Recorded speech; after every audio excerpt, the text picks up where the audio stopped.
Hello, welcome back. I'm Scott. And I'm Allison. And we are Jarhead and Ginger's Journey. Today, we're going to talk about downsizing. So come on.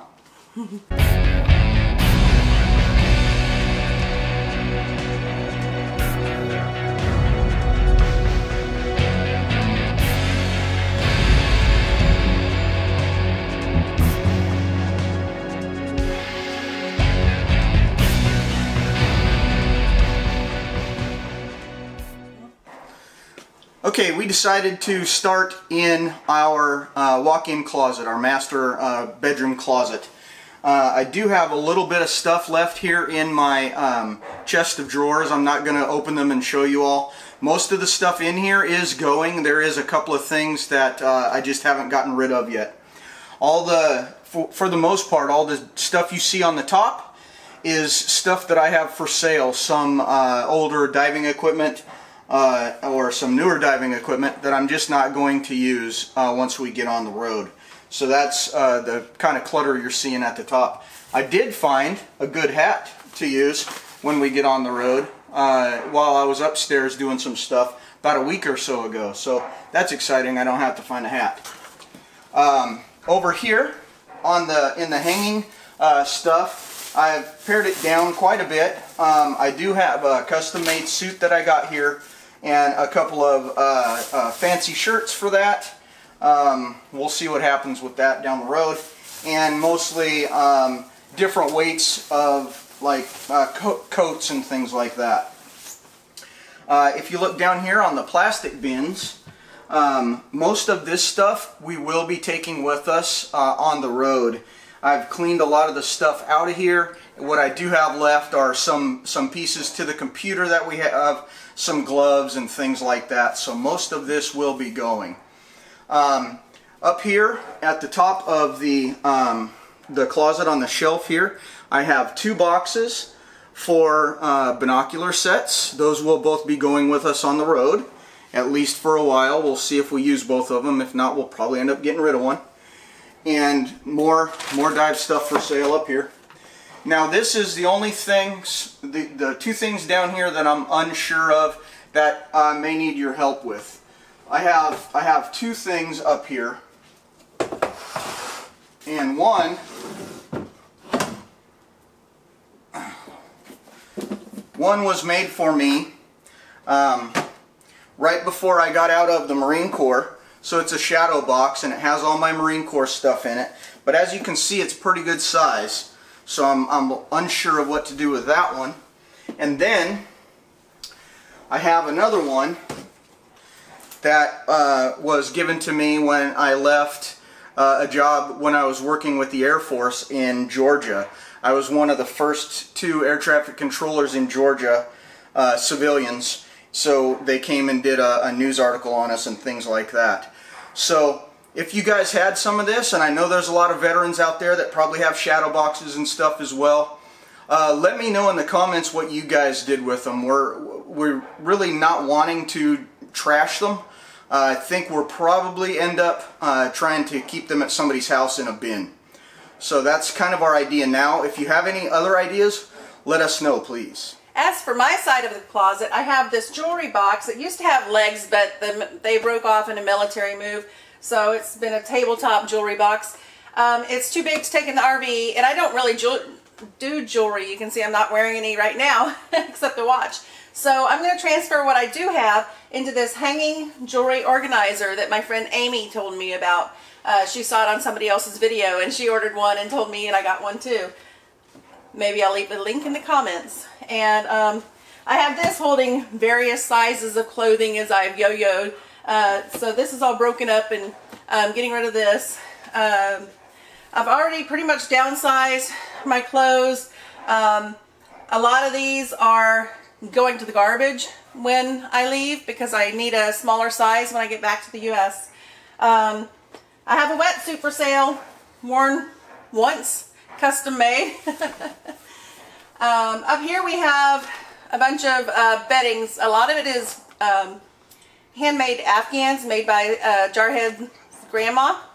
and we're trying to decide what to do with those. Of course, we're going to keep some for the RV. Some are little kids ones that we'll pass on to future grandbabies or something, and just some bedding that we haven't used in years, so that'll be going.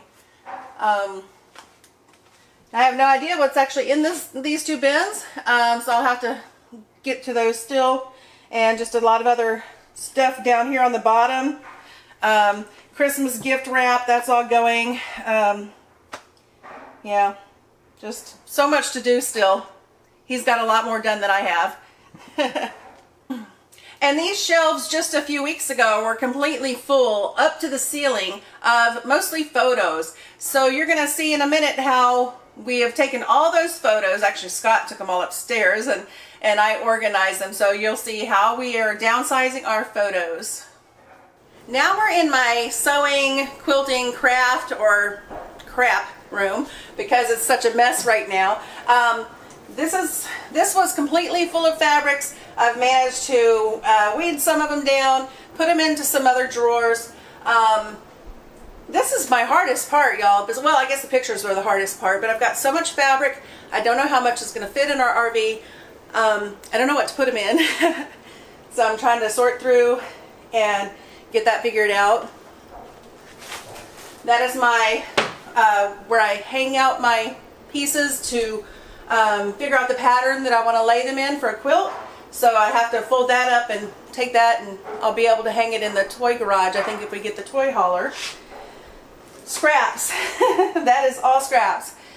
And I have a lot more upstairs that you'll see. Scott told me to get rid of my scraps and make new scraps, but some of those scraps are sentimental if I've used them in another special quilt that I've given to someone or that I've made for myself. We have a lot of suitcases because we do a lot of traveling. We're going to narrow those down a bit, I imagine. Lots of office supplies and crafting supplies in the drawers that I'm going to have to go through still. This bin is almost empty, so I can either use it or take it on the road. I don't know what's going to be better for our RV size, for storage. Let us know if you have any ideas in the comments. This one's completely full, all of sewing items. More scraps. Books. I've already went through my books. All I have left is a lot of college books that I'm not sure what to do with. They're too old to be of any use to anyone. So I guess I'm going to donate them to the library and then they can sort through them. Lots of quilting magazines, cookbooks, which are obsolete now because you get your recipes off the internet now. And both of the shelves that were in here are going to be for sale. This is the bin that I am loading scraps into, not scraps, but yardage into. I'm folding them onto comic boards, which these are used for comic books normally, but I take at least a yard of scraps and I wrap it around the board so that these will stack neatly in there. So most of these are on the comic boards. I have two shelves, another one's, or two drawers, another one's in the bathroom drying because I had to wash it out.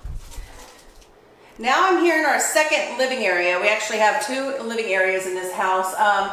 And this is a bunch of stuff that I still have to go through. This is, I think, this is a bunch of books that I'm donating, and it's some just miscellaneous items that I've thrown in there. Oh, this is more fabric scraps, batting scraps, a mirror, more fabric, and miscellaneous items. On the floor over there, we have a jigsaw puzzle we started to put together and didn't finish. I don't know what to do with that. On top of that is a tug-of-war rope. We got pieces of a rope when they do the Japanese tug-of-war. We'll just take a little section of that for memory. Not sure what I'm doing with the rest of it. And in this corner, I had it set up to start my online English teaching, but I'm actually postponing that due to the move, and hopefully we'll get started on the road. But that's supplies for my online teaching, and of course, some more fabric. This used to be the room that I had all of our scuba equipment in. I owned a scuba business, and we had multiple sets of gear, BCDs, regulators, all the equipment you could think of we had. This is all I have left. I have this box here that's going to go to a friend of mine. We call this a Save a Dive kit. It's just full of a bunch of miscellaneous things. So in case somebody forgets a mask or has a broken strap or whatever the case is, you can still save the dive. I have this box over here, and this one's getting ready to actually go to the company that I was a part of. This is some pieces left from that gear that we had there. And then up here in the closet area, I have a little bit more of the stuff that I have, and all of this stuff has been posted for sale or is about to be posted for sale. So again, if you see anything you like, let me know.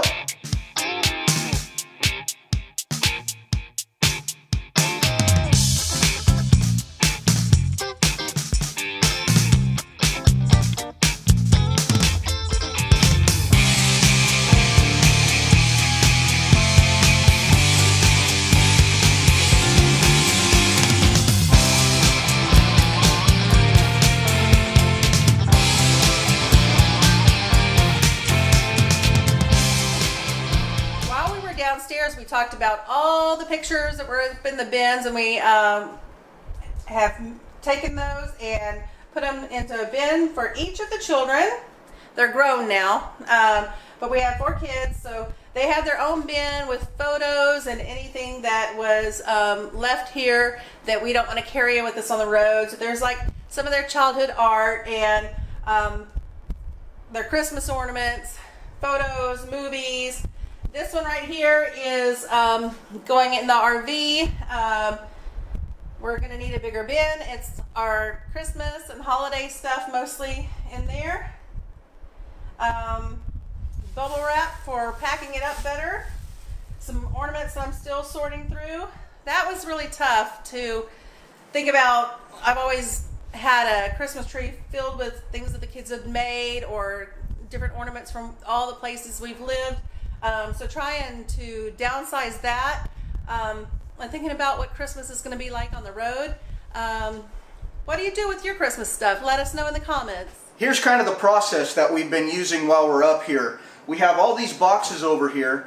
We use them for different articles, for giveaway, for throwaway, for one of the kids or the other of the kids. As we go through the bins.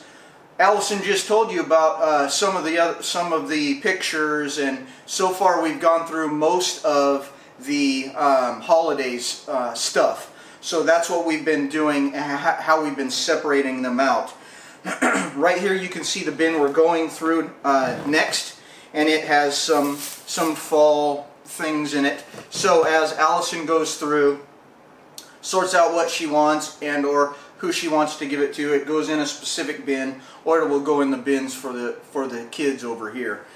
We packed them all up. We're going to have a yard sale coming up here in a week or so, and then anything that doesn't go in the yard sale will be donated. There are donation places here on Okinawa, and we will be donating those. If you can see behind me here also, we have a bunch of bin lids, miscellaneous packing paper, and more bubble wrap and things like that. And then in the back, under the bar area, you have a whole bunch more fabric and stuff Allison gets to go through. She's got a lot of work to do. Up on the top of the bar, that is where we keep the camera that we're filming this with, along with all of the other cameras and things we use. That's where our charging station is for all of the batteries. We also have our computer and printer and things like that. So most of the stuff on that bar will be going with us on the road. As we sort through our items, we either bring them to this room. You'll see the bins here, mop bucket and stuff, baskets, things that we're going to sell in the yard sale or donate. And we have one more area that we're storing things. In this area, we used to have a cabinet with shelves and a drawer or doors that closed. We've sold that, and so we're using this to stack items for sale, for the yard sale and donations if they're not sold. That's the last of our little storage areas that we're moving things in from the big messy room to neatly stack in here to get ready to sell. Here is Prince Harry. Because of him, we're going from this little dog kennel to this great big one to meet the airline standards for shipping. You naughty little boy, we're supposed to be downsizing. If you're still here, thanks for sticking around to the end. And make sure to check out this video to be entered into the drawing that we're going to do in the next video. And as always, thanks for coming, and we'll see you next time on Jarhead and Ginger's Journey. Bye.